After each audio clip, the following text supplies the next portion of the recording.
back, everyone. Next, we have NeuroBo Pharmaceuticals. It trades on the NASDAQ under the symbol NRBO. It is a clinical stage biotech company focused on transforming cardiometabolic diseases. Please welcome CEO and President H.H. Kim and CFO Marshall Woodworth. Welcome, gentlemen, to the conference today. Thanks, Anna. Thank you, Anna. All right, the floor is yours. Nice to meet everyone. Thank you.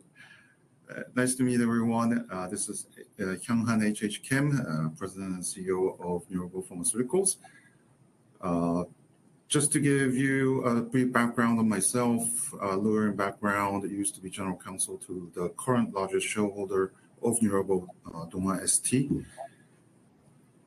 Joined the company last August, almost getting close to the 1-year anniversary, and it's been a challenge, but it has been a very smooth ride up to now.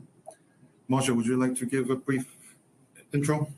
Sure. Marshall Woodworth, NeuroBo CFO, been with the company since last November, 25 plus years in biotech CFO roles, public, private, domestic, international, including the Swedish medtech that I was CFO for about 1.5 years before we transitioned that. And before that, Fortune 100, Fortune 500, all in finance roles, Dow Chemical, Eli Lilly, Monsanto, companies of that ilk. Nice to meet everybody.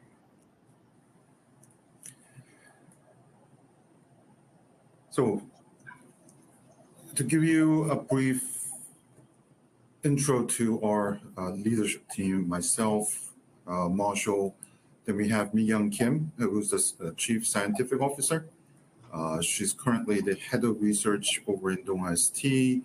She's been with Dong-A for more than 25 years, and she is the one that developed these 2 assets that we are in clinical from scratch. So there's no license or IP issues with these 2 assets.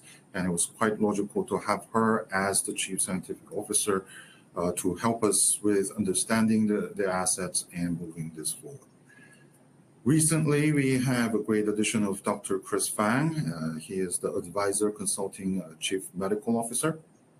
20 plus years in clinical development and R&D and medical affairs. His career is focused on obesity, MASH, and other cardiometabolic diseases. And he recently held key roles at Eli Lilly and IQVIA. We have Robert Homolka, who's the SVP Clinical Operations, 35 plus years in pharmaceutical and biotech development. And he's the one who's leading the charge with the 2 clinical programs. Now, who are we? We're targeting obesity and MASH with next generation therapeutics. The most interesting and most anticipated asset is the DA-1726. It's the GLP-1 receptor, glucagon receptor dual agonist. Currently in phase 1 trial for the treatment of obesity. We have part 1, the classical 1-week SAD study. We are expecting the data readout to be within this quarter. And we have part 2, MAD, 4-week study, data readout in the first quarter of 2025. DA-1241 is GPR119, orally available drug candidate, currently in phase 2A with subjects with presumed MASH. We are anticipating top-line data readout during the 4th quarter of this year. We are backed by a strategic partner and major shareholder of Dong-A ST. Currently, they own about 60% of the company.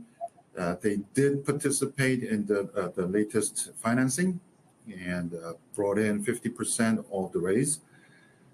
Now, we're well capitalized with approximately $60 million in cash at the end of the 1st quarter of this year.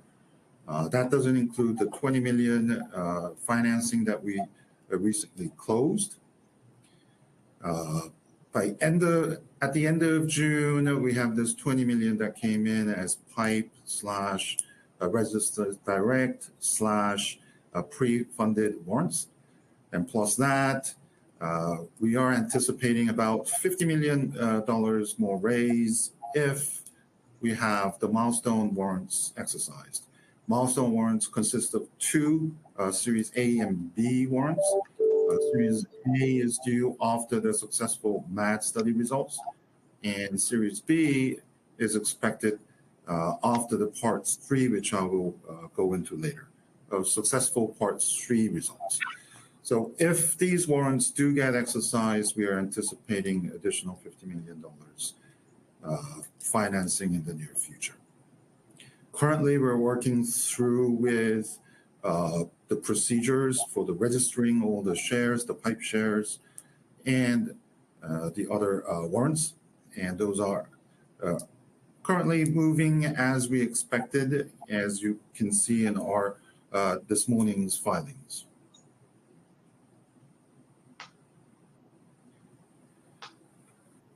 Now, looking at multiple near-term milestones, when we look at the DA1241, the GPR119 MASH indication drug candidate, we are expecting to have the last patient last visit during the third quarter of this year, and we're hoping to have the top-line results come out by end of this year. Then we will be looking at different strategic opportunities and possibilities during next year. For 1726, we did start the Part 1, which is a SAD study, during the second quarter, and we're expecting that SAD results to come out during the third quarter, this quarter. And while we are progressing smoothly through the SAD study, thanks to not much of a complication that we are looking at during the SAD, we were able to start the MAD faster than scheduled. So we did start dosing the first patients in our MAD study during end of last month. Now with that, the MAD study results, we're expecting it to be coming out early part of next year during the first quarter. And with the SAD and the MAD results, we're hoping to start a Part 3 during our phase 1 study, hopefully during the second quarter of next year.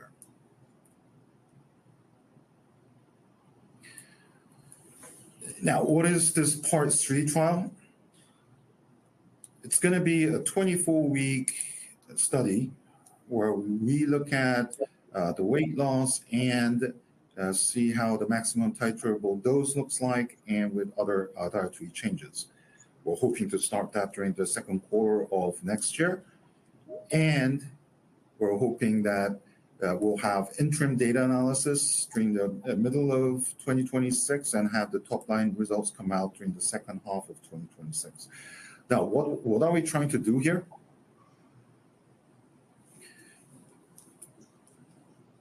A lot of other more advanced or other drugs in market, a lot of companies did this kind of 24-week studies during their phase 2. Now, we're trying to accelerate our clinical trials, and we believe that if we do this during the phase 1, we'll have a little more room and liberty to be able to show a lot of different aspects of this drug. So the basic objectives of this 24-week Part 3 is to see efficacy and have early proof of concept. And we'll be able to understand the drug titration and dosing. And with the endpoints, we're looking at total weight loss at 24 weeks. Then we'll be looking at what type of weight loss the drug produces, and any dietary changes, and durability of weight loss, meaning after the drug is ceased, how is the rebound looking like? Now, since this is a 24-week study, we are expecting to have a 12 to 13-week interim data readout. As you can see in the very fierce obesity market, everyone's looking at 4-week data plus 12-week data, and it goes on. So we do understand it is very important to have an interim data readout during the 12 weeks to show how competitive this drug can be.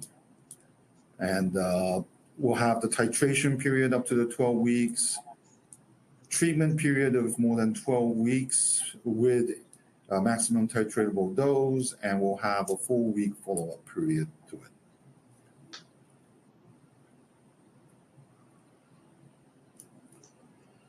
Now, going into 1726, this and the following page, I'll spend the most time here to explain what we accomplish and how we would like to write up our story in development of this 1726 obesity drug. Now, this table shows the differentiation factors within the obesity drugs in market and similar mechanism of action with our 1726. So when you look on the far left, you can see pemvidutide. Developer is Altimmune. They finished phase 2 and it's phase 3 ready. Now, when you look at the ratio between the GLP-1 receptor and glucagon receptor, Altimmune said they're very well balanced, meaning it's almost 1-to-1 balanced. Now, with that, they have the body weight loss of 15.6% at 48 weeks. 1726, GLP-1 and glucagon, the potency ratio is 3-to-1. Now, mazdutide, Innovent Biologics is the originator. Eli Lilly licensed it in. Currently, phase 2 in the US and phase 3 in China for 9 milligrams. Now, the potency ratio between the two receptors are not disclosed, but when we researched it in-house in our research center, it showed 6-to-1. Body weight loss with the 6-to-1 ratio was 18.6% at 48 weeks. Now, survodutide, Boehringer Ingelheim, and Zealand, currently in phase 3. The potency ratio between the two receptors was announced by Zealand as 8-to-1. But when we did it internally in our research center, it showed to be 5-to-1. Now, everyone has different methodologies, labs are different, so there could be a difference in how the ratios show up. But internally, when we did it at the same research center, 1-to-1, 3-to-1, 6-to-1, and 5-to-1. And when you look at the 5-to-1 ratio of survodutide, body weight loss of 18.7% at 46 weeks. So 6-to-1, 5-to-1, you can kind of see the same type of, body weight loss. But more interestingly is when we look at Altimmune's asset, which is very well balanced with 1-to-1. Now, everyone knows that GLP-1 has hypoglycemic effect, meaning it lowers the glucose level and HbA1c levels, while glucagon receptor has hyperglycemic effect where glucose level goes up. Now, with a very well balanced approach, these two GLP-1 and glucagon, they balance each other out. That's how we see it, and that's one of the reasons why Altimmune's pemvidutide doesn't really have the glucose-lowering effect coming from the drug candidate. Now, then let's look at survodutide. Survodutide, 5-to-1 or 8-to-1. During their phase 2, they showed similar or less effect compared to semaglutide on lowering the glucose levels. So when we look at 1-to-1, a very well balanced, crosses out some of the effects coming from the dual receptors. Now, 5-to-1, what does it show? Still, it kind of counterbalances each other, where you feel like, or I feel like, since it's 5-to-1 or 8-to-1, GLP-1 receptor should have a bigger effect, but that's not the case. It's how you balance it to make both of the dual agonists shine is the key here. And when we look at our asset being 3-to-1, our research center started off with different potency ratios, and they believe that 3-to-1 is the key where GLP-1 and glucagon can shine both of their efficacies in the fullest. So what is the story that we would like to write and approve in our clinical trials? So when we look at the non-clinical studies, change in body weight, we believe we have similar or better than competition. The past ADA, we did release a poster on head-to-head comparison with survodutide. We had 7% more body weight loss while consuming more calories. With semaglutide, 2023 ADA poster, we showed 8% more weight loss while consuming 8% more calories. Tirzepatide, same 2023 ADA poster, we showed similar body weight loss while consuming 20% more calories. So when we look at this, if we can prove in human that we are similar to tirzepatide while consuming more food and have better weight loss than survodutide and semaglutide, we believe we can start marking ourselves in this competitive obesity field. Second point that we would like to prove in clinical is the tolerability and compliance.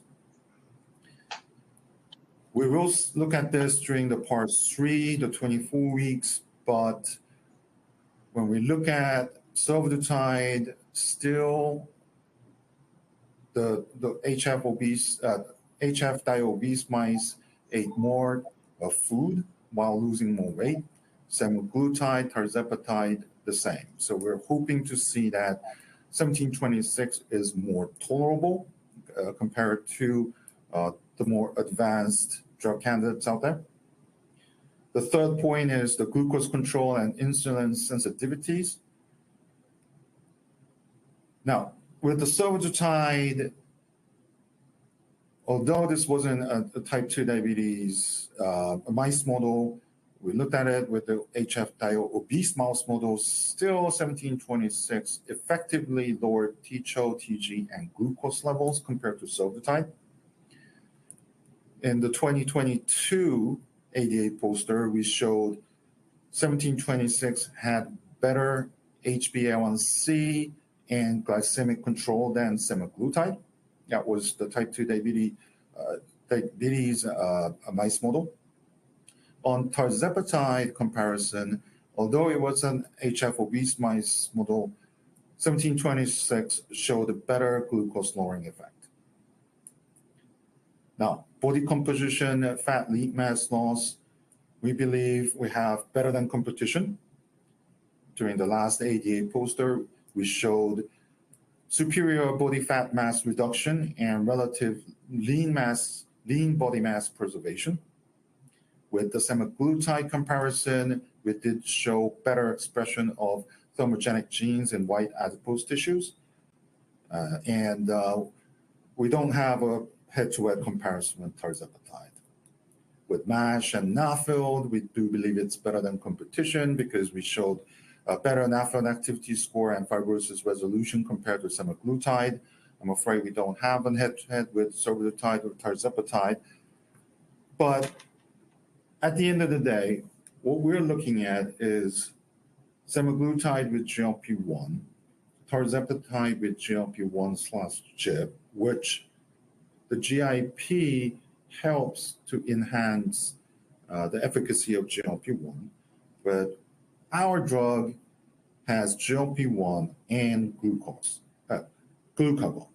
Now, if we can find and if we can prove in human that both of these GLP-1 and glucagon can show the best efficacies of each of the dual agonists, then we believe we have a potential best-in-class drug within the obesity field and at least within the GLP-1/glucagon drugs out there.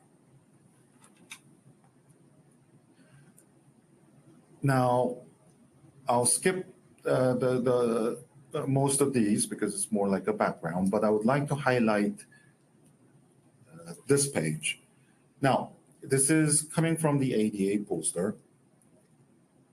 And when you see in the middle part how the lean mass and fat mass changed compared to a head-to-head comparison with survodutide is very interesting. And you have to remember that Altimmune did show in human with the same mechanism of action that they preserved lean mass better than competition. Now, when we look at this, look in the middle part, DA 1726, week 0, body fat mass, lean mass composition, 50%, 41%. After 2 weeks of daily injection of 60 nanomole for keg 1726, it's quite dramatic how much body fat loss has been shown. So it lowered about 8% of the body fat that came in to be 8% of body fat, and that means that most of these activities, MOA of the glucagon, has been fighting inside the white adipose tissues. When you look at survodutide, week 0, 50% with 41% lean to body fat mass. Week 2, you can see that it only lowered about 1, max of 2% on the fat mass side. So how does this work? When you look on the right side, you can see browning of white adipose tissues. HF control, you can see it's white. When you look at 1726, you can see how glucagon is attacking the white adipose tissues to make it into brown, meaning it's burning it and changing it, and it's decomposing it. When you look at survodutide, you can clearly see the difference between how much the glucagon is effective in the white adipose tissue. Currently, we're in part 1, the SAD study. And while we're in the SAD study, we have initiated the MAD study. Unless we have a very smooth trial going on, we wouldn't have been able to start the MAD, but with everything going as planned and even better, we did start the MAD study before as scheduled. We're looking at obese, otherwise healthy patients, around 100 subjects in both studies, and we're conducting this in a single site in the US. Just briefly touching on 1241, this is orally available, first-in-class GPR119 agonist for treatment of MASH. Now, this is a very safe drug as it showed during phase 1 in the US. It has been showing the same traits during the phase 2A in the US up to now. With this safety profile, and hopefully we can show that it's a first-in-human study for this drug for MASH. If we can show safety plus anti-inflammatory effects plus good fibrosis resolution, then we believe this drug will have another strategic pathway where we can find another potential combination therapy for it. Currently, we're running a combination with DPP-4. It makes sense because since GPR119 activates natural GLP-1s, DPP-4 prolongs the natural GLP-1s in the gut. It was a natural choice to choose DPP-4 as a combination therapy. But plus that, we're currently looking at non-clinical work to see if there is any other potential combination therapies out there where that potential combo partner is more focused on purely on a fibrosis resolution, such as FGF21s and other more advanced drug candidates. If we can do that with non-clinical work and plus the top-line results that come out by end of this year, we may be able to seek a very strategic moves where we can expand 1241's scope while we expand the other combination therapy candidates scope as well.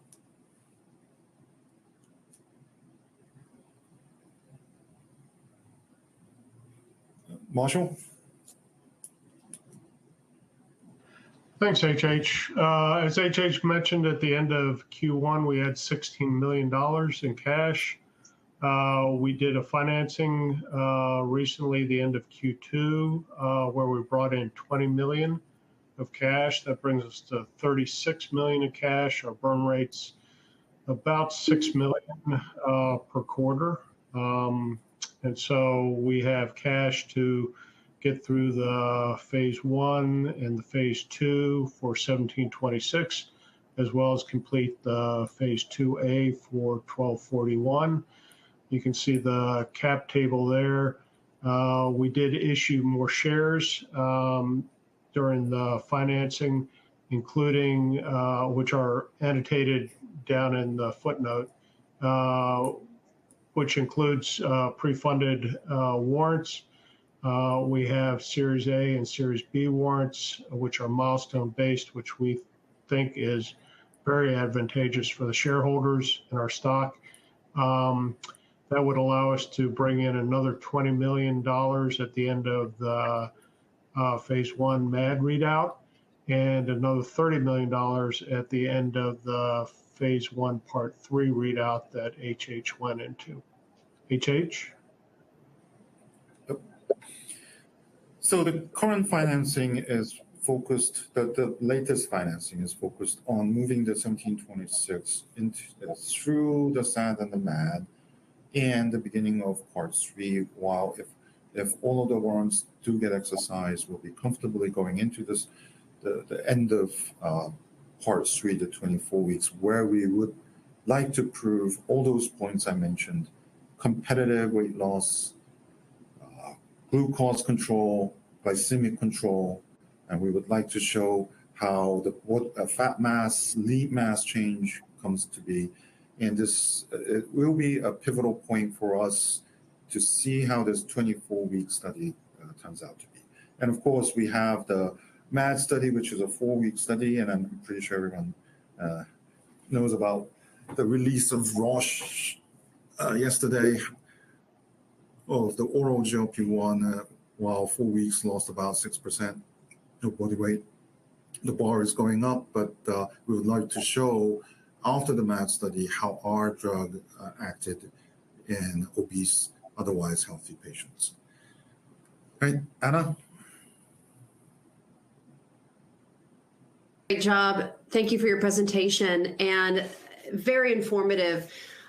So I see that you have 2 assets in the clinic, and you also recently completed a financing, which includes a few moving parts. So take us through your expectations for how far will the financing and current cash on hand, how far will that take you in your clinical trials?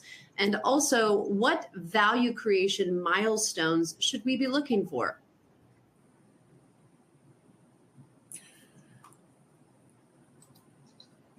The current financing, the front part where 20 million came in, it will allow us to go through with the SAD and the MAD and start the part 3 studies. Now, with the MAD study, there's that Series A milestone-based warrants. If those get exercised, we'll have additional 20 million in cash come in, which will allow us to comfortably finish the part 3, the 24-week study. Now, I know SAD study, it's only like single dose. It doesn't really mean that much, might not mean much to the investors, but we will be releasing the top line results of our SAD study during this quarter. And we will be, and that will show how safe in human, the first in human, 1726 acted. Now, with that, then we'll have the MAD study results come out during the first quarter of next year. And that will show us a full week results. The weight loss is another thing that we're looking at, and other biomarkers as well.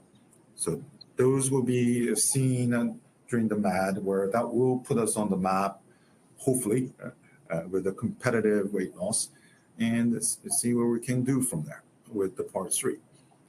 Other than plus that, we have the 1241 top line results come out by end of this year, which will provide a very a clear strategic vision for our 1241 going ahead. And Sarah asks, how far does your current cash coffers take you before the warrants are exercised? HH, I'll handle that if I can. So Sarah, we have cash on hand to get us through the SAD and MAD readout and into the phase 1 part 3 that HH has discussed. So we have plenty of headroom for favorable readout of those events, which would trigger the timelines for the exercise of the warrants. And people should keep in mind that half of those warrants are owned by Dong Ah, who HH has indicated is our strategic and financial backer. And those are very likely to be exercised based on Dong Ah's past support of the company, provided we have a favorable readout. So that would be an additional $10 million. Thank you for that. Last question from Carla, and this might be a good way to end. There are some controversial weight loss drugs out there now. We all know that. So what will the advantages of yours be, assuming the trials go well? Now, the clear advantage of a dual agonist is that you have the GLP-1 efficacies, while that plus alpha have another effect and efficacy as well. As I mentioned, if it's a GIP, it's going to complement GLP-1. But our drug is glucagon, and glucagon has energy burning mechanism. And if we can show GLP-1 where appetite control and others come in, and it shows great efficacy on GLP-1, then if we can plus that with another mechanism of action of glucagon, where the energy burn is there, burning the white adipose tissues, the fat side, and have the control of glucagon, glucose, then I believe this could be a game changer in obesity field. Wonderful. Well, thank you so much. We have a lot more questions for you, but we are out of time. So we'll send the questions to you so you can answer on your own. But we would certainly love to have you back in the future with some updates. Thank you, Anna. All right. Thank you, everyone. Great job today. All right, everyone, stay with us. We'll be right back.